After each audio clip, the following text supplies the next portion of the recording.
Damit Ihnen Inhalte wie Bilder oder Videos in Playlisten überhaupt zur Verfügung stehen, müssen sie einmalig in Ihr Kundenkonto hochgeladen werden. Um das zu machen, gehen Sie in die Playlistenverwaltung und wählen Sie anschließend die Inhaltebibliothek aus. Hier haben Sie die Möglichkeit, verschiedene Ordner anzulegen, um dort Ihre Inhalte entsprechend zu sortieren nach Ihren Wünschen. Sie können auch entsprechende Unterordner anlegen. Das brauchen wir jetzt aber in dem Fall nicht. Wir löschen jetzt nochmal den Unterordner, gehen in den Testordner und möchten dort Bilder und Videos hochladen.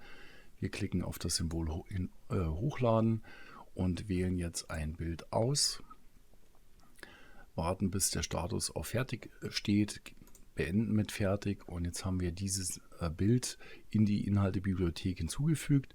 Das heißt, wenn wir jetzt in die Playlistenübersicht gehen, erstellen eine neue Playliste, dann haben wir hier rechts die Inhalte-Menüleiste, können jetzt hier den Ordner Test, den wir gerade erstellt haben, auswählen und können dann den Inhalt in die Playliste ziehen.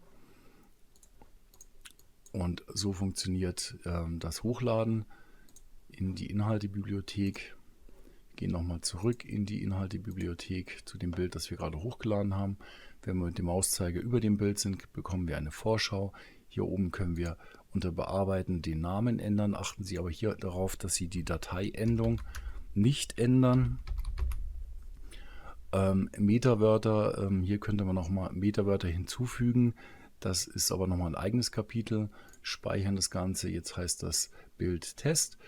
Wir haben hier die Möglichkeit, eine Kampagne hinzuzufügen. Wir können hier das Bild wieder runterladen. Wir können es löschen.